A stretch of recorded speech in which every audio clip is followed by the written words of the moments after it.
We have to do discussions, and I have my guests in the studio. Emmanuel Chemanting Ejakon is a member of parliament for Ayawaso West Wuogon. Good morning to you. Good morning, Roland. There's news going around you traveled to Dubai. Do you want me to? Are you asking me? Well, that's the news I hear, but we'll talk about it. We'll talk about it. Okay, very well. Isaac Adongo is a member of parliament for Bolga Central. And thanks for joining me, Thanks. Isaac. Good Okay, morning. I hope that we'll have great. The two of you are on recess, so at least you have time for us to do some deliberations on many subjects of national importance. But I have to start with you. There are critical things on national health, but you tell me about it. Is the rumor true that you went to Dubai? What did you bring for me? Good morning to you, Roland, and my colleague, member of parliament, and good morning to listeners. Roland, if I go to Dubai, I should be able to. It's not the first time I'm going, all right. But you know Kenny Rogers, The great American Kenny Rogers, country music star. He sang a song, "Coward of the County." It says that you don't always have to fight to be a man. Then he goes on today to say that sometimes you have to fight to be a man. I have heard, I was not here when a certain press conference went on and some things were said. I have heard. I want to state here that, you see, the elders have a saying that if you want to catch an animal and you don't get him, then you turn around and say the animal stinks. But why would somebody want to get at you? Really and truly, at the end of the day, you might not level up with the person. So the man begins to say, oh, all sorts of things about you. Again, the elders have a saying that if you are having a bath, you are naked in the bathroom, and a madman whose obvious madness and thievery is out there in the open comes to take your clothes, you don't run after the man. I want to state, like Kenny Rogers said, for me, timing is everything. Without equivocation, at the appropriate time, I will state my case, I will state it forcefully. You're going to convene a press conference too? I am stating that at the appropriate time, I will state my case. I will state it forcefully, I will state it clearly. Look, Roland, I sit in parliament. I'm not Minister for Energy. I'm not, I don't work in the Ministry of Energy. I can count how many members of how many colleagues come to me when they have problems. Oh, must I go? But I will contextualize all of it properly and speak about this. Did you go to Dubai? I've been to Dubai. I've been to Dubai. But for me, what worries me is integrity. We will find out. That, for me, that is the most important thing. Because the accusations are about nepotism, etc. Impugn somebody's integrity. We will put it up there on a balance, and find out who has integrity issues. All right. Since you have a lot more also interesting health, let me ask you this. Apparently, the government of the MPP, the government led by Nana Addo Dankwa Akufo-Addo, after all the noise that he made about national health insurance being on the verge of collapse, etc., was only able to pay only 1 month out of the 12-month arrears for service providers. Unbelievable. Did you say 12-month arrears? Yes, I did. So let us calculate back from April. Okay. Oh, really? Yeah. The government came into power in January. You have. I know this. I know this as a matter of fact because I'm a pharmacist. I have some interest, some commercial interest. I know. I personally have some commercial interest in this. I state without equivocation that providers are owned. Maybe it is more than 12 months now. Providers. Okay. I think the last time they were paid probably was March in 2016. March, I can find out. Okay. And then we have elections and a new government comes. And then people are beginning to say, the word you use, I say this only because of the way you put it, that of all the noise we made. Yes, we made noise. We made a lot of noise. I can say that with, I want to borrow your words, without any equivocation. Yes, we made a lot of noise. Because it is unjustifiable to let somebody provide you service, and for 12 months that service is not paid for. And it has happened consistently in the last 4 or 5 years. Consistently. Okay. Over the last 4 or 5 years, it is the private sector, they are the providers who actually fund the national health insurance. And they are owed a colossal sum of 1.2 billion. This government came and said, we will find the means to pay. I am happy that we have started. I wish that they will expedite and find the means to probably clear. I mean, I believe that they would have to find some innovative financial arrangements. Look for somebody to buy the debt and pay off the debtors. Okay. And then government structures a certain financial instrument to pay for it. Because really and truly, if you have a clinic, okay, if you have a clinic, I have heard, let me also say, I have heard that the World Bank is wanting to intervene to pay the debts owned by the CHIPS compounds. That is the lowest level of the health service. Of the health service delivery. Okay, I have heard that the debt is about $13 million and they are arranging to pay for it. I want to believe that this is my considered view. I am not part of government. I want to believe that it might be helpful if government can even issue a bond if they need to clear the most of the arrears with the service providers, because I can tell you, and I know this for a fact, that there are huge challenges that face some of them. I would give you very clear examples. Somebody imports medicines. Okay. At the time you're importing the medicine, the exchange was 3.66. Okay, a year ago, 3.6. You import the medicines, you cost and supply. If in 1 year you are not paid and the currency depreciates to where is it now, 4.3 or something? You mean the most traded currency, the US dollar? Yeah. Against the US dollar. Yeah. And today you are not paid. Let's assume you borrowed money from a bank. You have interest charges, and then the worst for anybody is the currency depreciation. You imported when the currency was 3.6. At the time they pay you, the currency has devalued to 12.3. How do you account for that exchange loss?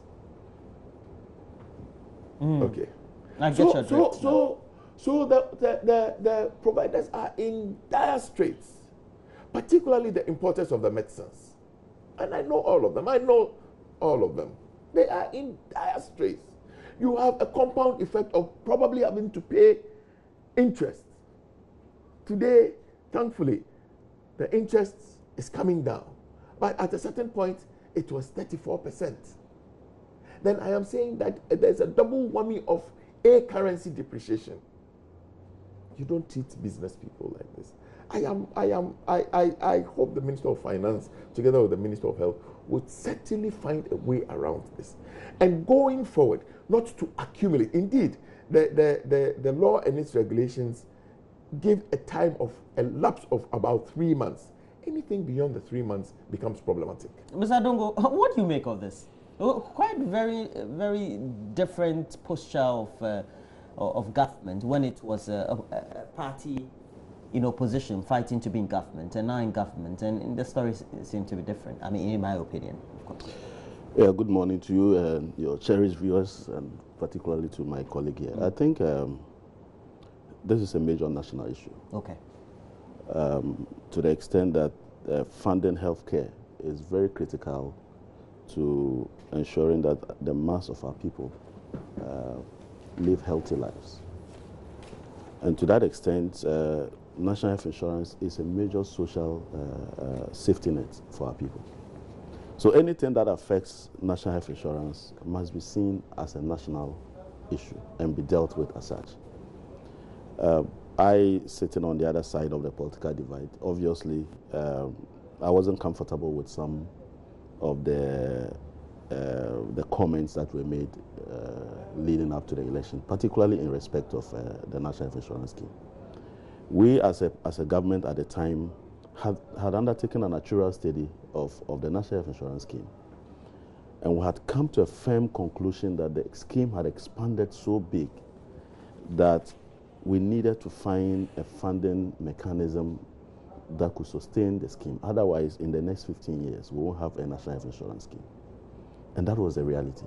The reality was that the scheme was, as we speak, over the last 1 year, the scheme has been rolling in 40,000 people a day. That cannot be a scheme that has collapsed. We're made to believe that that was a collapsing scheme.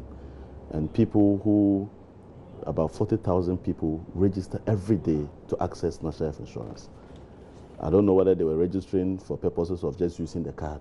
If they collapsed, the scheme had collapsed. But yes, the scheme faced serious challenges. And those challenges were financial in nature. Those challenges were systemic. And when I say systemic, I'm talking about the fact that the scheme itself had bled for some time because you had service providers and scheme operators working in a way as to, sort of dupe the scheme. You had bills that you could not authenticate, and they were running into millions. So you needed to set up a very strong audit team. And this audit is not the normal financial audit. A team of experts, including pharmacists, medical doctors, who can look at a bill. In some instances, we were told that you will find some medication that were apparently prescribed and paid for, and yet if you look at the ailments for which these prescriptions were made, you clearly will see that it doesn't tie up. So there was this challenge of trying to clean up the whole scheme. Now, another challenge was also that the scheme itself, because it was a new scheme, didn't have the appropriate structures to be able to operate. So you needed to also find out how you were going to roll out and ensure that you provided the right environment to be able to serve your customers. So these were interrelated activities that were playing. Now, in addressing this, you then began to look at the resource envelope that was available to the scheme, and you realize that it was very difficult to deal with this matter. Of course, we were called all manner of names, incompetent and all of that. But the reality is, fast forward, we are in 2017. There's a new government. I am not too worried about the fact that we are talking about 1 month's payment. I am worried about the fact that I sit in Parliament and I take the budget that was presented by the government, and I have a challenge as to a clear roadmap to deal with the challenges of the National Health Insurance Scheme. So when I pick the budget of Ghana, where the solutions to addressing the challenges of the National Health Insurance Scheme are all included in there, I ask the question, what is in that budget in relation to National Health Insurance Scheme that gives me the comfort that these myriad of problems that I've mentioned are being tackled? Okay, but please hold on there. Apparently, there's a demolition exercise being undertaken by the Accra Metropolitan Assembly at the Kwame Nkrumah Circle or Interchange area. And my colleague Maswell Agbagba is there. Good morning to you, Maswell. Hello, Roland. What really is happening? I'm told that there's a demolition exercise by the AMA. Is that true? Yes, Roland, so there's an ongoing demolition exercise here at the Kwame Nkrumah Circle. Now, what city authorities are doing is to rid the city of congestion. So when you come here right now, some makeshift, structures on the pavement here on the Kwame Nkrumah Circle are being, destroyed. And in fact, In fact, this vehicle, for instance, maybe my cameraman can turn so that you can see this vehicle. So this vehicle is carrying the makeshift structures that have been destroyed by the city authorities away. A lot of the people here are not too excited about what is happening. Well, they are, turning the whole thing political. Some of them, saying that, they voted for the government and this is not what they expected. They are so, aggrieved here right now. But if you take a walk on the pedestrian walkway right now, here on this stretch, about 300-meter stretch, you can walk freely without any congestion. In fact, when we're driving here today, it took a shorter time for us to get to our present location right now, and I can say that the vehicular and the human traffic is flowing here.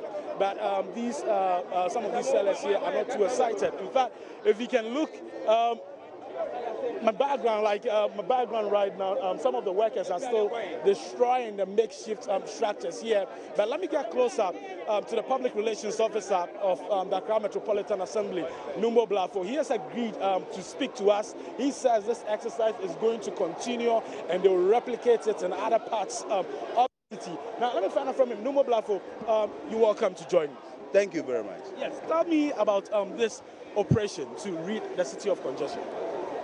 Well, I think somewhere in March, we issued a statement informing all people selling on the pavements and then along the roads and our footbridges that they should relocate because these spaces are not meant for their activities. About a fortnight later, we issued a reminder. Since then, our information van has been coming around. In fact, individually, we have also been coming around to inform them that definitely we will come. So they should remove or they should relocate from these areas. But it seems they were recalcitrant, as we all know. So this morning, we have started. And this exercise that we are undertaking is not just for Circle area. We're looking at all the areas that are being encroached upon by traders, somewhere like Kaneshi, the CBD. We're looking at Abeka La Paz. In fact, everywhere within the metropolis that we have this kind of nonsense, we're going to remove them. So are you just looking at congestion on the pedestrian walkway, or you are looking at other parts of the market as well? Well, the markets are meant for trading activities, and therefore for the markets, we are not saying we're going to move people out of the market. We want them rather to go into the markets. That's what we want them to do. There are some who are accusing you of not doing this exercise with a human face. In fact, you witnessed it yourself, some of the sellers raining insults and curses on us. Are you doing this with a human face? Did you give them enough notice? If you recall, since March, we have issued statement after statement, giving you reminders, coming here individually to speak with you. What again? Which human face again do you want us to use? And you see, if you ask some of the reporters that were here, at other places, they themselves were removing their things because they knew that since we have informed them, definitely we will remove them, you understand? So they themselves were, it is only just this place that they are trying to be stubborn, but then that will not deter us from doing what we're supposed to do. Okay, so thank you very much, Numo Blafo, for speaking to us. Okay, so you just heard Numo Blafo. He's the public relations officer of the Accra Metropolitan Assembly. Now, I want my cameraman to show you what is happening. I mean, if you see scores of people gathered along this side of the road, they are not really doing anything. A lot of them are protesting what is happening here. Let's get into the crowd and let's speak to some of the aggrieved sellers who are here, who are saying that, look, you are robbing us of our livelihood. This is what we do daily to survive, and you destroying our makeshift structures means that you are robbing us of our livelihood. Let me get close to some guys standing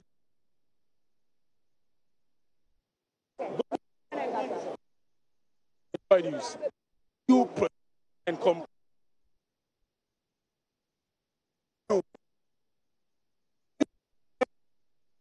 It's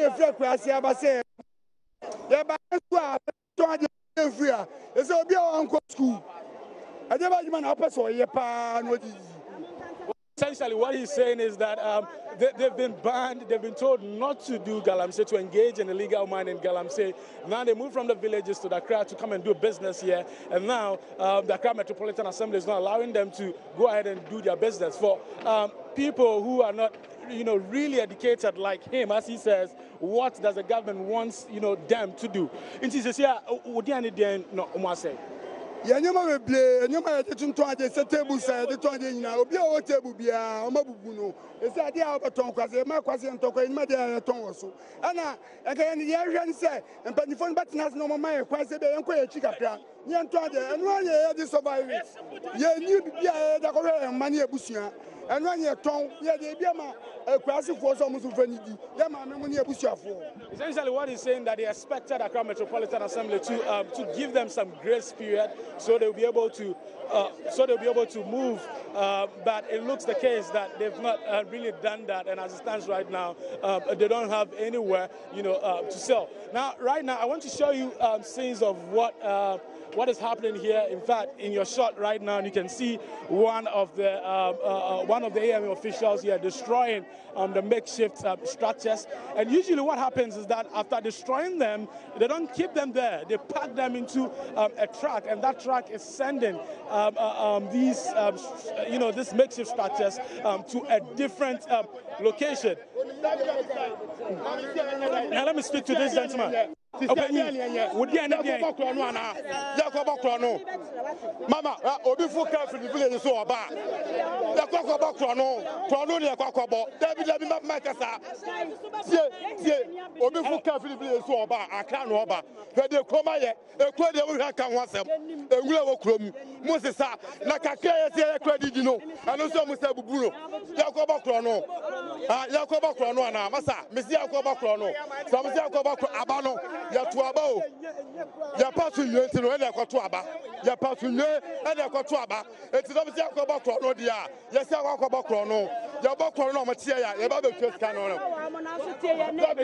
Essentially, what this gentleman is saying, he's overwhelmed with emotions right now. I'm trying to get his attention, but it looks like he's saying that if they're going to have to destroy their makeshift structures, where they sell and all of that, what do they want them to do? Do they want them to resort to illegal ways of getting money like armed robbery? He says they voted for government and they didn't expect this to happen to them.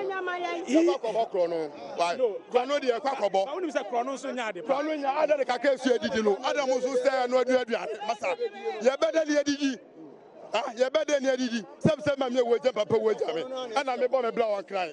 He said, I find I'm a quarter in Yajuma. Senior, I find I'm a quarter in Yajuma. Oto idea, over 2 years, senior, over 2 years.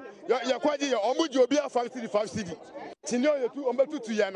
You're quite Omujo be a 5 city. Omuji, senior, over 2 years. You're quite here, Omuji, 5 city. Adel Mabel 18 years, I am quite massage Jessica. As I count.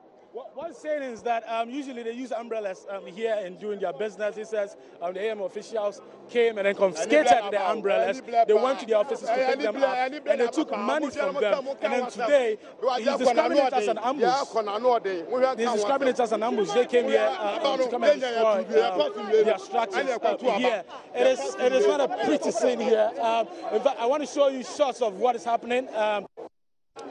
Down across the streets, some police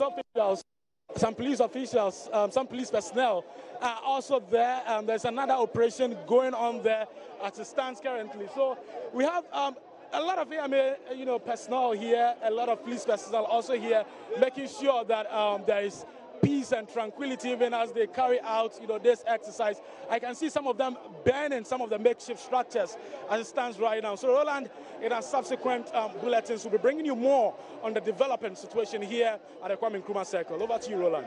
Thank you, Maxwell Agbagba, from the Kwame Nkrumah Circle interchange area, where we now have established that the Accra Metropolitan Assembly, they're undertaking a demolition exercise. According to the Assembly, since the month of March, they've been issuing out notices to the various traders and the sectional squatters and hawkers in the area to make sure that they left those areas or pockets of the sections of the Kwame Nkrumah Circle interchange where they traded. But we all know what as normal civilized human beings we need to do. But I don't know why some of these things don't continue. And a word or two, then you go back to something. Yes, I think, you know, I was saying offset that one of the challenges we have in this country is that when a government engages in trying to clean up the system, you find political opponents who take advantage of the situation to incite the people against government, calling government all names. That's why you find people telling you how these things should be done and all of that. Then the next moment, you are in government, and the witches come back to haunt you. And that's where we are now. So for me, our political elites, we have to, including all of us, including my brother sitting here, we have to put the country first. We have to support governments whether we are in favor of them or not. So you support this action, personally? I don't know the level of this demolition, and I don't know. It's not a demolition. They have put up makeshift structures. Yeah, that's what I'm saying. I don't have all the facts. Even the pictures, you were not seeing anything. We're basically seeing him interviewing people.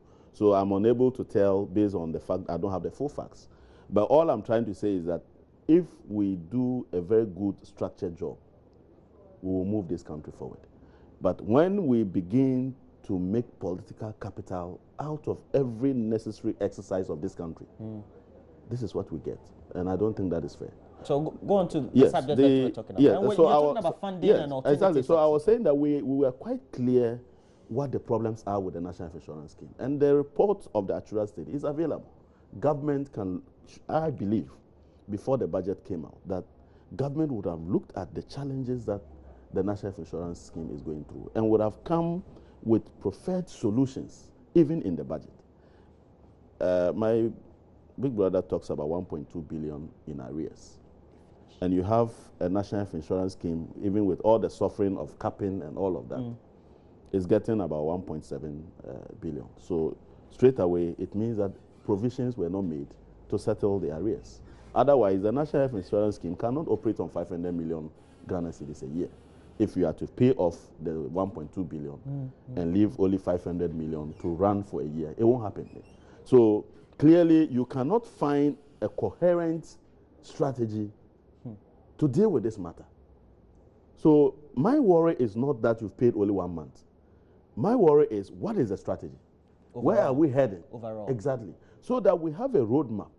Then you and I and service providers can speak to a roadmap that we work through to address this problem. I remember very well Sylvester Mensah, the former CEO, led a team and had a whole consultation from the sector to make sure that we find alternative means of providing some funding. We in our manifesto, we were quite clear how we're going to get the funding mix. We're quite clear in our manifesto. But the word incompetence, collapsing, because of the political capital that could be made out of it, took away everything. And now I believe that having taken over government, the focus should be how do we move National Health Insurance Scheme forward, given the problems that the scheme encounters now, given the expansion that is taking place, given the projection of all the numbers over the next 10, 15 years. How do we have a solid National Health Insurance? And I don't think that this is the time for us to be discussing a financing arrangement. That should have been in the budget. That should have been in the budget. Do you think government perhaps didn't prioritize? Look, this government, for me, is one of the laziest governments you can find. Oh, seriously? I'm telling you. Well, the MPP opposition and I'll tell you why they are were one of the laziest governments we ever saw. And that was why I was surprised that on May Day the president was calling workers lazy. I mean, this is the most laziest government. Have you seen the ghosts are resurrecting? Well, 13,800 ghosts, they are resurrecting. That is a very lazy government. A government that, in passing its own, approving its own budget, developing its own funding arrangement, did not know that it was supposed to borrow 7 years and 15 years.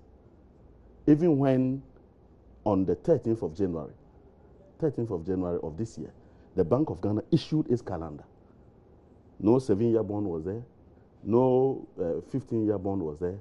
A very lazy government that didn't even know its funding requirement. Suddenly we were told one day that all of a sudden we'll borrow some 2.25 billion. I am telling you, now he's talking about another funding arrangement. We don't want these huhudious financial arrangements. Let us have a clear perspective on matters so that as a country we'll move forward with a coordinated approach to dealing with our challenges. This lazy government of rushing everywhere, pay one, then the next moment they will talk through propaganda, you know, they will use propaganda and paint all of this, and in the end, everybody gets lost in how to deal with the problem. We were told incompetence. The whole Ghana was plunged into darkness. I'm sure by now you would have heard the kind of words that they would have described the government about. That is the challenge. I have just told you, if you found a ghost appear in your house, will you stay there? Well, I want this 13,800 of just Nagrat. Those ghosts should go to the minister's office and see whether this is a very lazy work. And you call workers lazy. Mr. Chairman, do we need to now prioritize the better ways of funding the National Health Insurance Scheme? And how do we do that? Straight away. Okay. Sometimes I am at loss for words. You are amazed. Oh, this NDC and their propaganda, I don't get amazed. It is for me, it's a situation of a dog bite a human being. I would have been surprised if it was a human being that bit a dog, I expect. But you see, in the last 8 years, you have had opportunity to supervise this country, and you have plunged us into a hole that has no end, a black hole. You came and met a nation with a debt stock of 9 billion. You took this nation, you ended up with a debt stock of 120 in a period of 8 years. In a period of 8 years, you came and met a country with a debt stock of 9 billion. You ended us up with a debt stock of almost 130 billion. You came and met a functional national health insurance. Let me tell you, at the inception of the National Health Insurance Scheme, this actuarial studies had been done. All the projections over the period, 5 years, 10 years, ILO and WHO had helped when we were starting the National Health Insurance and they walked out of Parliament. All of us knew that along the line, the way we were going to operate it, there were going to be challenges. You understand me? It is not something that fell upon us and we are saying we didn't know. We operated National Health Insurance from 2006, 2006, and in 2008, the good people of this country decided that they would change government. So when you came in 2008, that actuarial study at the inception of the National Health Insurance, you were privy to it, and you knew that it was coming. There was a clear roadmap for the next 10 years. And you sat down and it befell on all of us. You have put us in a place where the National Health Insurance is encumbered with a debt stock of 1.2 billion. But listen. Let me just do this interjection. I remember the former Chief Executive, Sylvester Mensah, always saying that the number of times that people were attending had multiplied into several hundreds or thousands of I can tell you something. And then more people had been enrolled onto the scheme. I can tell you something. And look, this was as a result of the improvement in accessibility and access to cards, etc.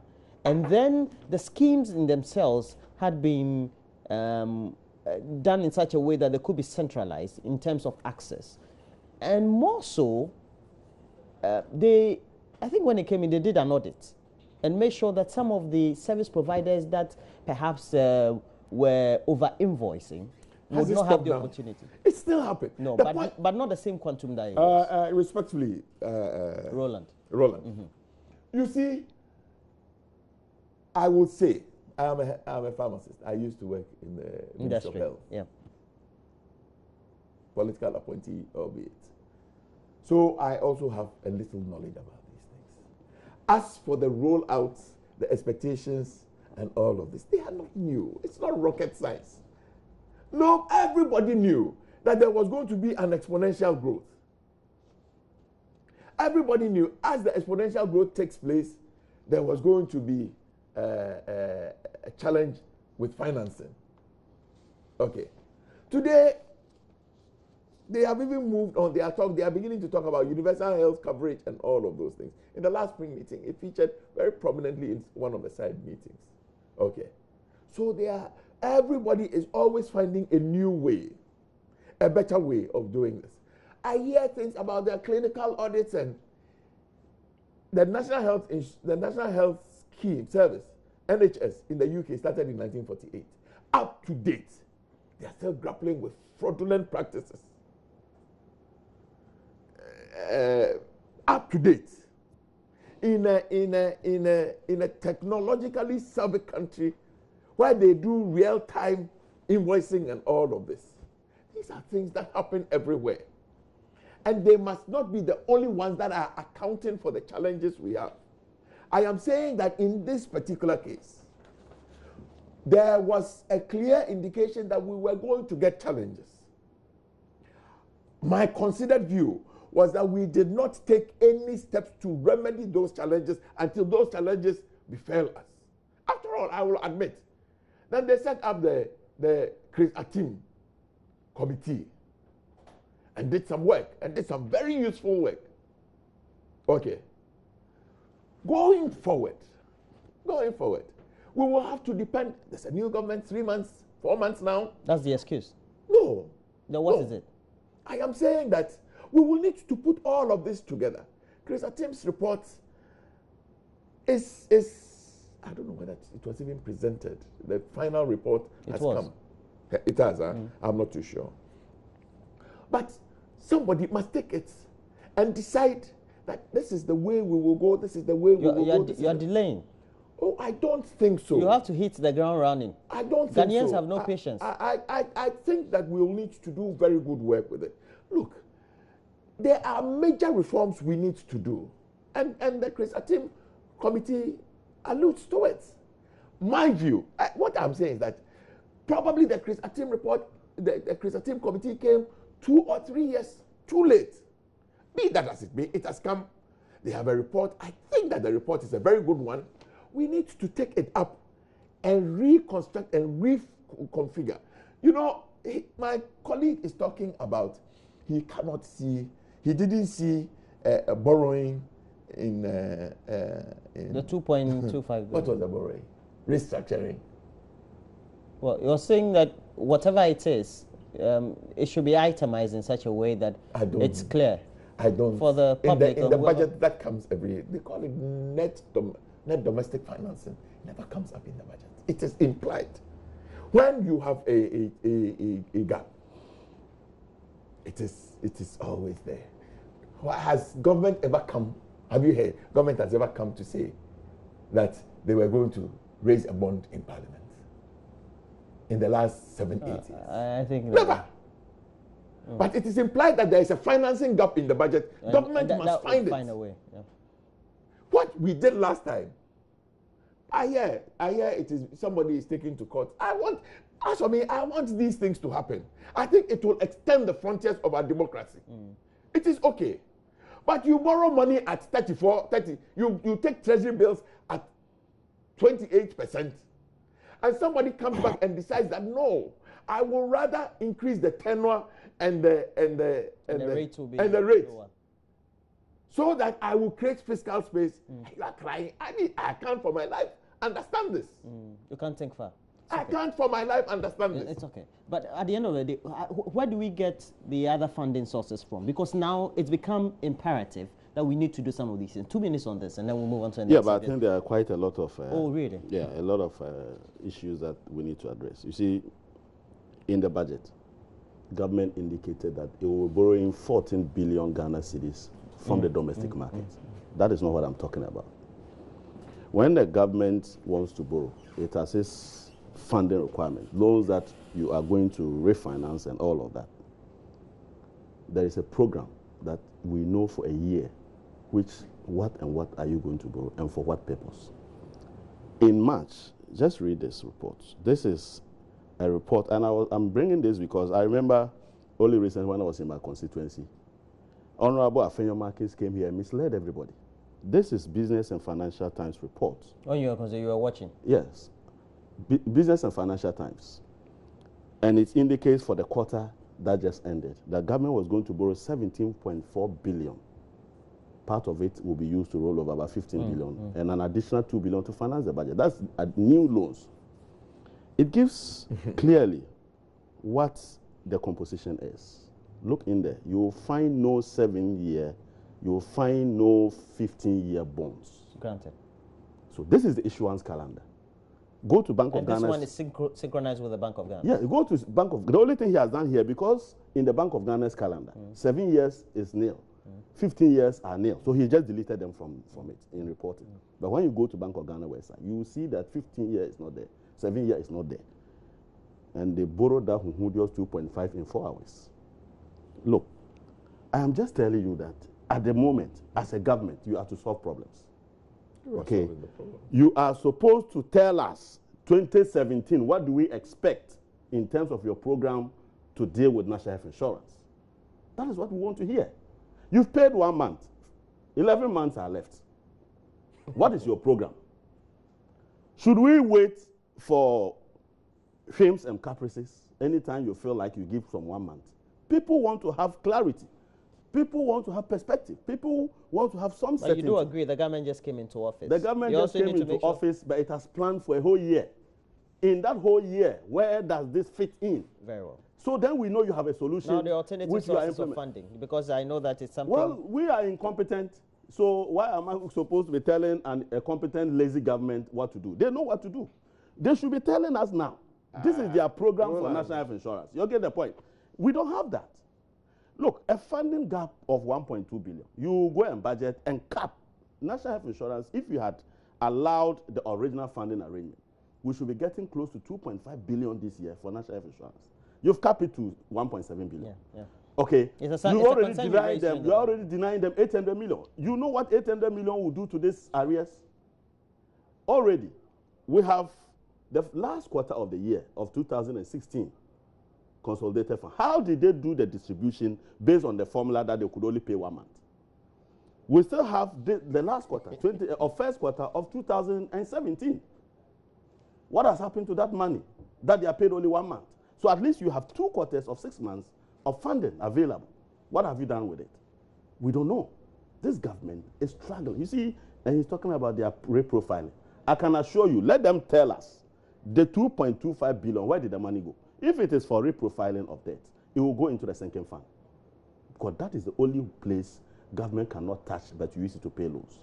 The money's majority of it is going into the reserve fund account where government has discretion to spend on the budget. Only yesterday, we were at GCNet. You know what? The yield, the yield, another actual fact, how much they are generating as revenue compared to their projection. We've done 1/3 of the year. They're only getting 25% in 1/3 of the year. You have 2/3 left. And comparatively, with 2/3 means unless something extraordinary happens, there are some seasonal variables. You should not be expecting anything less than 75% yield. So a budget, and we told them, your estimates are unrealistic. And a lazy government just thinks that you must just put figures there and they will generate. We are not clear. Most of the programs they are talking about. Have you seen any strategy on this government in terms of dealing with the national insurance matter? But they have to pay one way or the other. Not just pay. They must deal with it. It's a debt accumulated over the last 12 We should not be speculating. We should have a program by now. You and who are speculating. Now, let me because what is happening now, if you read it, do get the sense of what government is going to do. Let's move on. I know that. Can I think it's okay. Labor unions, including the Ghana Medical Association, have questioned government's claim that it has saved millions of cedis by cleaning the public payroll and removing ghost names. Roland, can I? Ghost names. Again. No, we're talking ghost names. Again. Oh, please don't have your way. No, Roland, I think names. that in fairness to the listening public, and in fairness to please, myself. I'm the moderator. Respect my chair. So we're talking labor unions. The Ghana Medical Association questioning government's claim that it has saved millions of cedis by cleaning the public payroll and removing ghost names, sir. Let me just say one thing and then I'll move on. Roland. You are disrespecting my chair. I don't intend to disrespect you. You put me on the spot, Roland. Well, that's okay. That's okay. You know, I say that I get amazed that in less than 6 months you have been out of government and you speak the way you speak. The man who created, you remember when one of those days when the issues of judgment debt started coming up, Professor Mill said something that it is not the one who paid, but it is the one who created. You created this mess and left it. And today you are sitting here in 3 months and you are saying, where is the plan? But you to should do this? know where is the whatever it is that you call mess Roland, is there, and Roland, so you need to take care of it. it When you were campaigning, you were campaigning pro for those that the National Health Insurance owe. And those are the service providers. Now they say they are disappointed. I can even tell you. Please tell me. That sometimes even the figures that we were left with are turning out not to be so. What are you saying? I'm saying that the figures that we were told, that the debt stock is this. When you go and lift the bills, you find out that it probably is more. There are many other things that were not declared. We need to put everything together. And I'm telling, and the good people of this country know, is for a certainty that we will solve the problem. Having said that, let me say that, Roland, may I ask, is the phenomenon of ghost names real? It is. It is not something that it is not something that came yesterday. I mean, over the last, as far as I remember, over the period I have finished university in 30 years plus and worked, the phenomenon of ghost names, whether it was in Rawlins's administration or when he did all the structural adjustment programs and laid off thousands of people, there were all issues about ghost names. In the Fourth Republic, it has been an issue all the time. I remember that the NDC government under Minister Dufo set up a whole unit that was doing this. Just yesterday in Parliament, they were announcing it over the PA system that people must go back to validate something about their status. Okay, it is a challenge that confronts this nation, and I must admit, all the governments have attempted to do something about this. This synchronization between the payroll and SNIT, it was not even started by us. And there were very clear cut-off periods. Go and do this. This 28,000. 26,000. 26,000, almost 27,000, was not something that happened in the last 3 months. Mm-hmm. It was something that has come from 2 or 3 years. So your point is what you inherited. The point it. I am the figure that the president and the vice president have been announcing. You inherited it is for anybody to say that ghosts have resurrected. What an excuse, ghosts Mr. are there. What an excuse.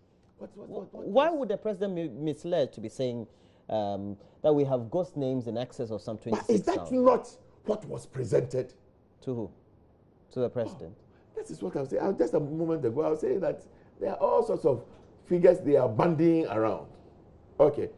As at material moment, the figures that we have indicated that, they happen to be wrong figures, sincerely. Excuse me. The minister was very clear.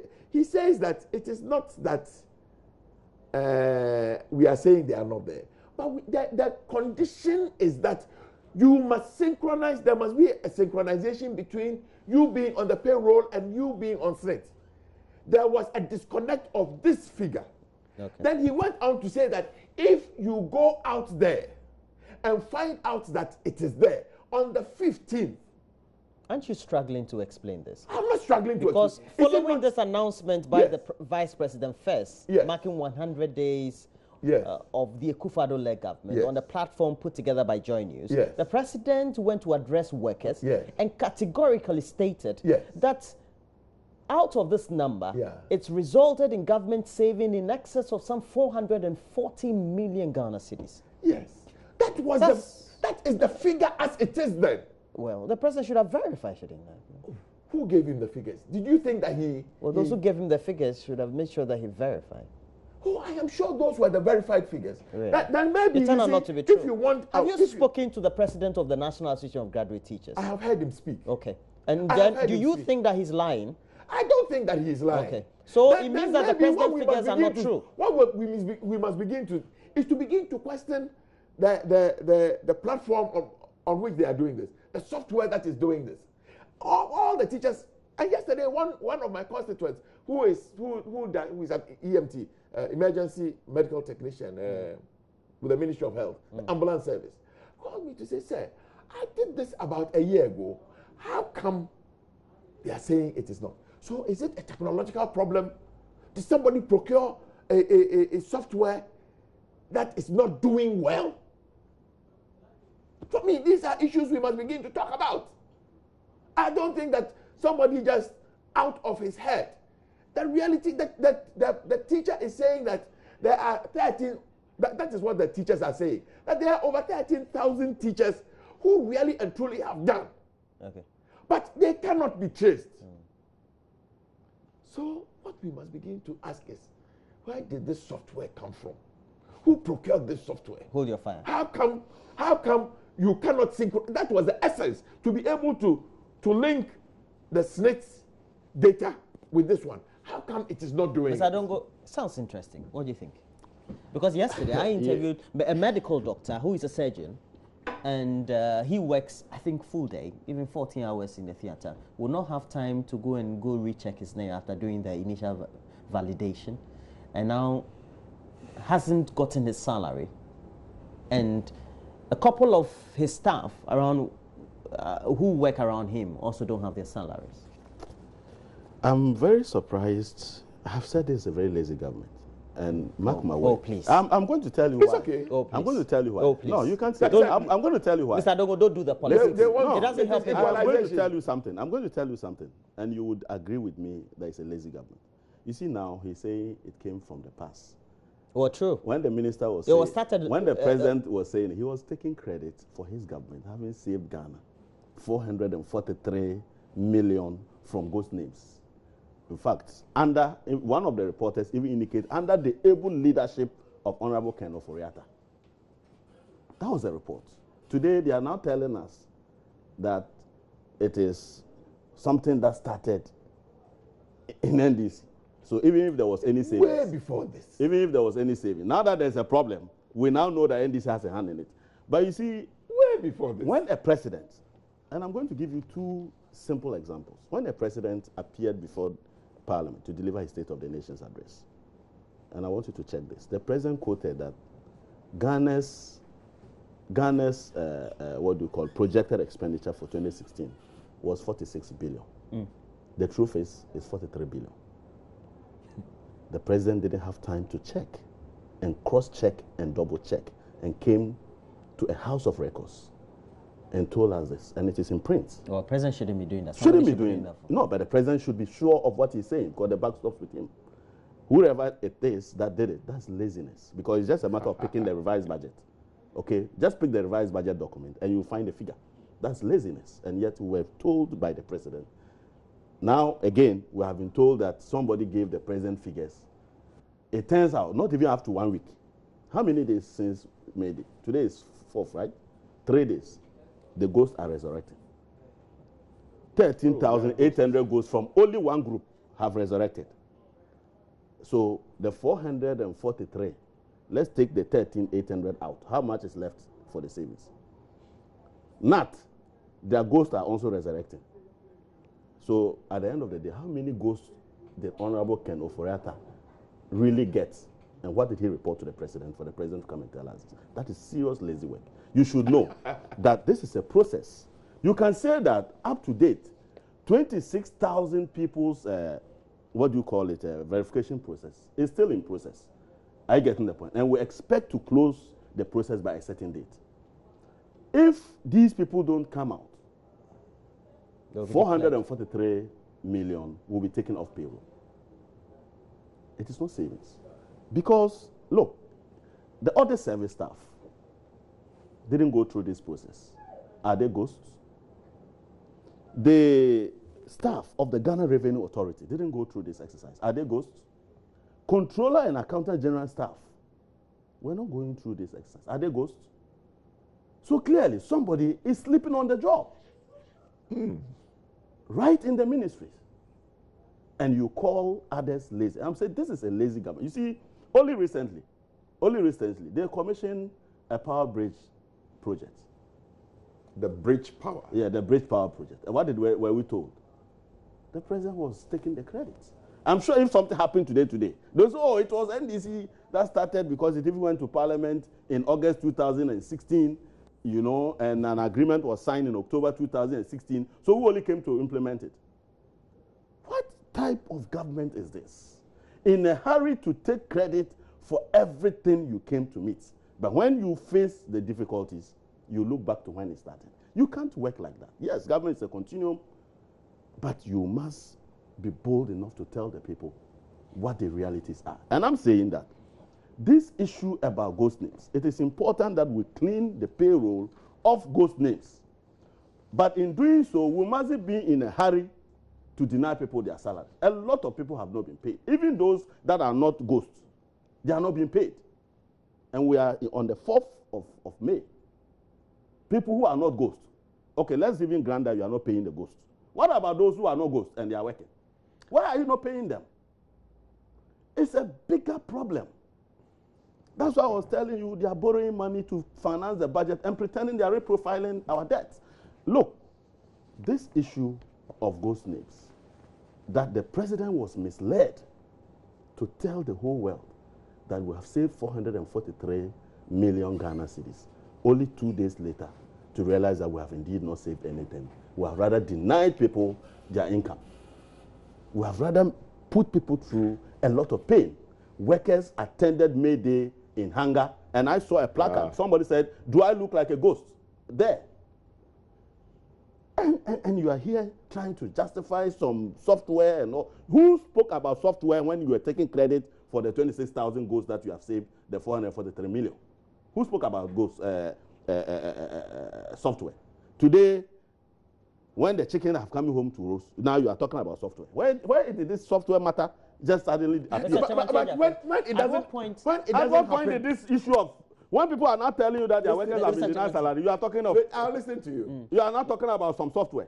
Yeah, but otherwise, let's... No, Mr. Chairman, Ejako, at some point, we have to put a stop to ghost names because they're real. Yes. How do we do that? Let me go back and answer some of the things that have been said. My opening remark. My opening remark was that ghost names is the phenomenon of ghost names real? It is real. Is it detrimental to this economy? Yes, it is detrimental. If people don't work and they get paid, it affects by and large all of us who work and get paid. Is it something that various governments under the Fourth Republican experiment have tried to do something about it? Yes. As far as I remember, in the Fourth Republican, since we started, it has always been an issue. True. We have a public service that is almost 500,000, half a million. We're told that they are around 700,000. Maybe more now. Yes, maybe 700,000. Yeah. Okay, we have this, and we run a budget where it constitutes the biggest take on our revenues. The line item. Yeah. Okay. In terms of their wage. Yes. Compensation, now they call compensation. Because when you add everything to it. And that phenomenon is there. You will come up with various figures at any point in time. Okay.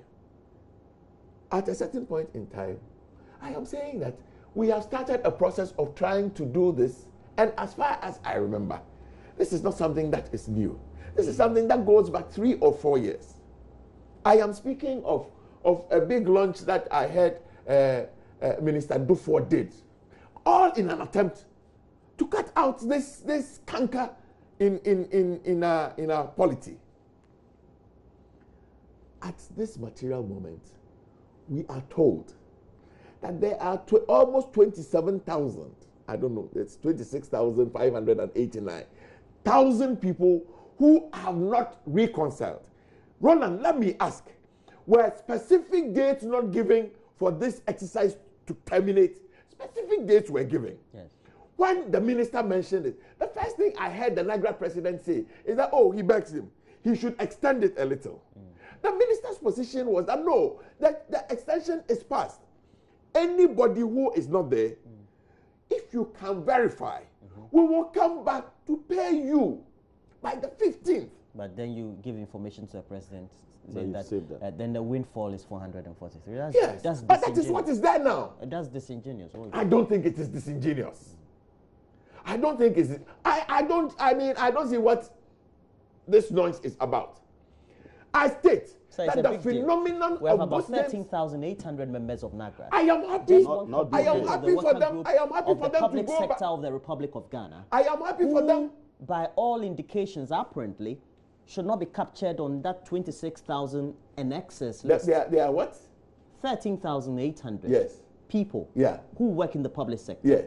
Who apparently are related to the education sector. Yes. Who should not be part of that component of the over 26,000 people. Yeah, so why? It's a big deal. The point I am making, no, the point I am making is that why is it that the clear instructions that government had given over two years. This well, true. project, Granted, those instructions were not met adequately. Yes. But do we need to give that information to the president to go and announce but 443 as a windfall? is it true or it is not true? Well, my point is this. It is true. Is it true or it's not true? I'm saying that your at point the is true. material moment, there were almost 27,000 people who had not reconciled. Is it true or it's not true? And the fact of the matter is that otherwise, what is the software about? Otherwise, what is all this thing about? Okay. Otherwise, let's not There's do a it. medical doctor, Dr. Abdullah, Hadi Abdullah. Yeah. He's a surgeon. I interviewed him yesterday. Yes. So we have his insight. Let's replay to you. Perhaps you see how perhaps unhuman a face we attach to this exercise. About it, and then I decided to go and see my accountant to find out whether he's got any such name, and he said he would also check. Then I saw the names on social media that some doctors who were affected managed to get a list from the finance section of the Kolebu Teaching Hospital that these are the names coming from the controller, and we were supposed to get our ID cards, that's the biometric card, and then go to the Senate's office and then go and sort it out. And for me, that's worrying. What it means is that there are so many people who have been affected who are unaware. For me, it was a rude shock and very sad because it happened on the very day that I was running a duty on a holiday, and about 4 of my team members, I mean a team made up of 6 people, if you have about 4 of them affected by the same mode. I mean, it's not because those people did not register. They had registered, they've been verified biometrically, their salaries have been coming. Someone working with the state or a state agency, inevitably, or I don't know what happened, in error, put just half of their SNIT numbers there.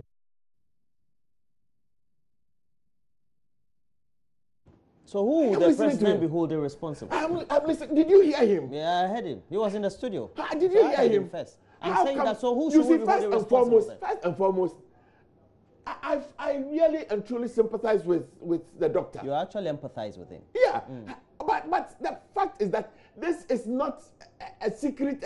This is not the most welcome secret. I was telling you yesterday, I heard in Parliament announcement being made. If you haven't, go. People who are doing catering should go today. The following day, these ones should go. This is a matter that was announced. I saw even with how do you call it, pensioners. And I had a problem with it because when they were doing this verification, I could see 80-year-old. I was like, can't we find a better way to do this? And this one was years ago. Let's say a year or 2. Last year. Okay. So this was last year. Okay. Okay. How do we it correct was it? necessary. Yeah, pensioners. I believe that they were all told, if you don't come and verify, your name will be removed. It was a government directive. I am surprised, and I am very unhappy that the doctor has not received his pay. Mr. Surgeon, serious one. Yeah, but you see, I am also surprised that he hasn't. He's saying that he didn't know, but it was a very clear directive. No, he said he's done the verification the first. Yeah, he's done it.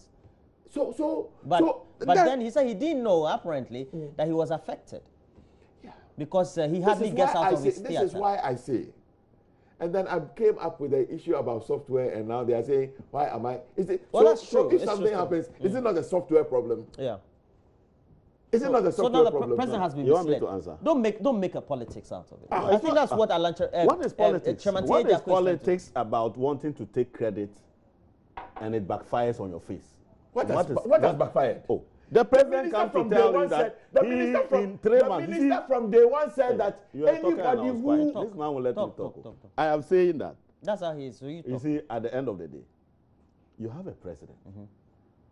When you push him on a very difficult matter, they say, oh, we are only 4 months old.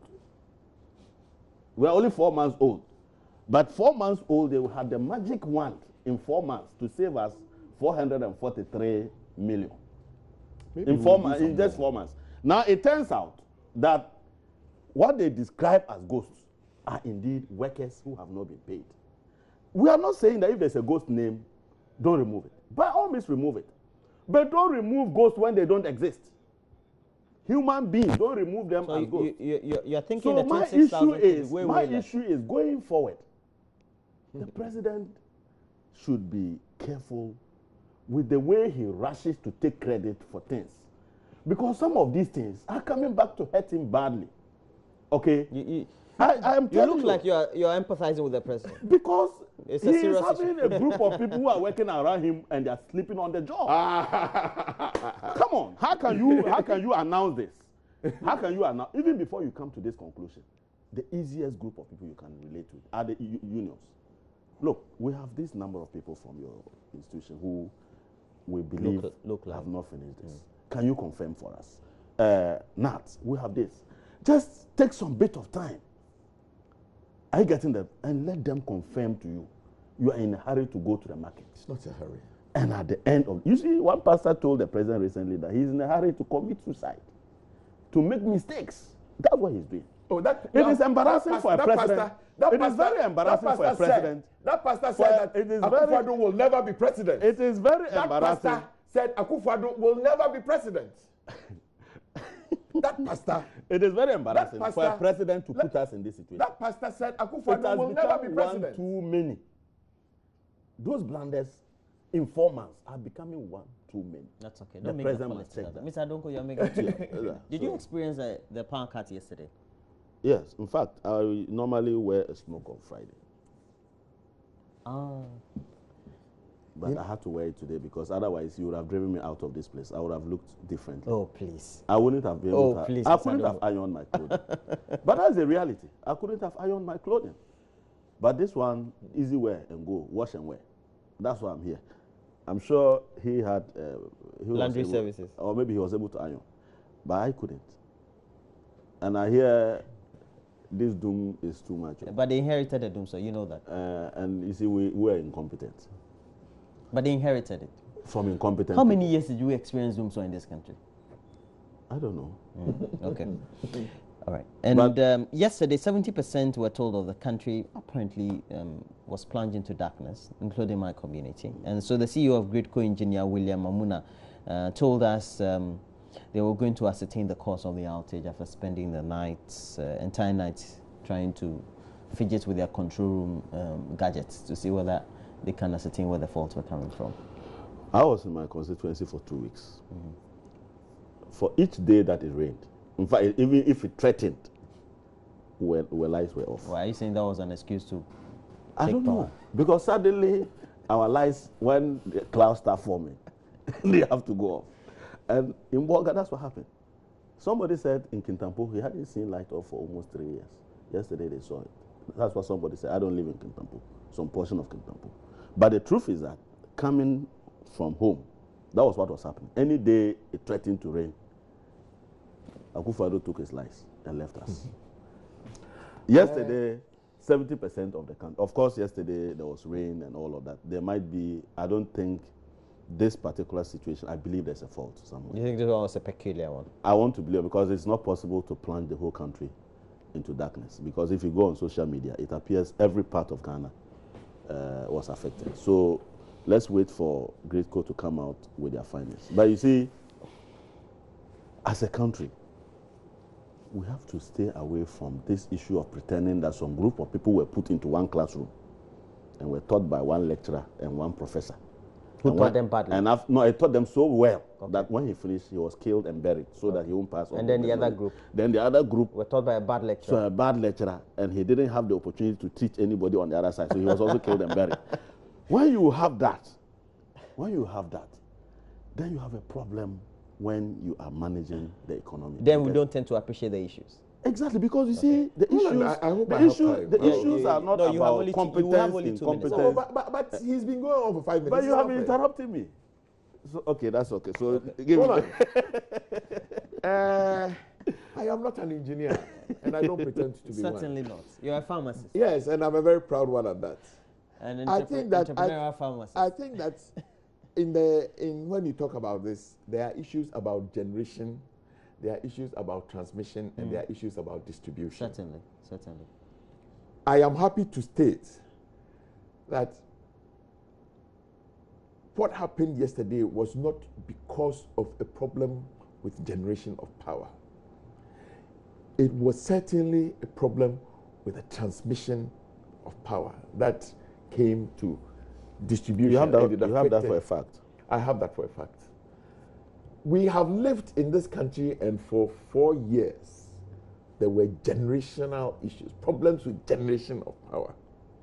And that is what has become a term you will find in Wikipedia called Dumso. It was essentially one of generation. Yesterday's was a problem of transmission. I think that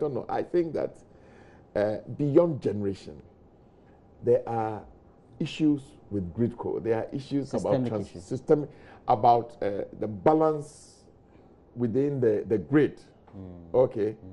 And I think that it is the next thing government must look at seriously to create a stable grid. It's possible, I am told, you could even have all the power you need, but if the grid is unstable, it will trip off. That is what my engineer friends have told me. Okay. That there is a certain mismatch in our grid now. It is necessary that we correct that mismatch. We fortify because what is the point in generating power when you cannot transmit it? I seriously hope that they will find. But you experience it yourself, even though yes, of course you have a generator at home. You can still you see that the community around. Why do you want to talk about I have a generator? No, sometimes we have to add a little mischief. I really enjoy. Oh, I think you do. I don't. You've worked hard, so if you work hard and you have a generator, there's nothing wrong. Please acknowledge that. It's okay. I mean, if Mr. Adongo has a generator, I certainly know that maybe he needs to have one. So, and if I have... I think he has one. If we all work hard and you have something... That's what I mean. No, he's a burger man. I mean, what's away? Right. He's a burger man. We've had in the studio, Emmanuel Chamantinge Jako. He's a member of parliament for Yoato West Wogon. You know, Jaulu, prime areas of Ghana, East Lagos, and that kind of... thanks for joining me. He was in Washington. You were in Washington, weren't you? I was on a parliamentary delegation. I was on a parliamentary delegation. And then to Dubai. I know you didn't want to comment on that too. And Isaac Adongo is a member of parliament for Bolga Central. Thanks for joining me. Thank you very much. All right. Thanks for and we're taking a break. When we come back, we'll be joining Mama Vio Swabwaji and the rest of the team because we know that maternal health issues are a concern for public health experts. And here are Joy News on a special documentary series in which we had the first, Next to Die. We had a focus on the Comfort and Not Teaching Hospital uncompleted maternity block. And following that, we're told that in excess of some $70 million is needed. But what we have decided today in the interim is to have a formal launch of a temporary building or a structure for the maternity health unit of the teaching hospital to be built. And so, in collaboration with the First Lady's office, Rebecca Kufuado, we're raising funds and launching the event this evening at 5 p.m. We'll be live on radio and TV as well as online to raise 10 million Ghana cedis to put up a one-story block for the maternity health units of the teaching hospital, and make sure that they use that in the interim while government and the other partners try to find some money to reconstruct the whole structure that has been left uncompleted between 30, 40 years. Well, we'll be talking about all that next, so do stay on.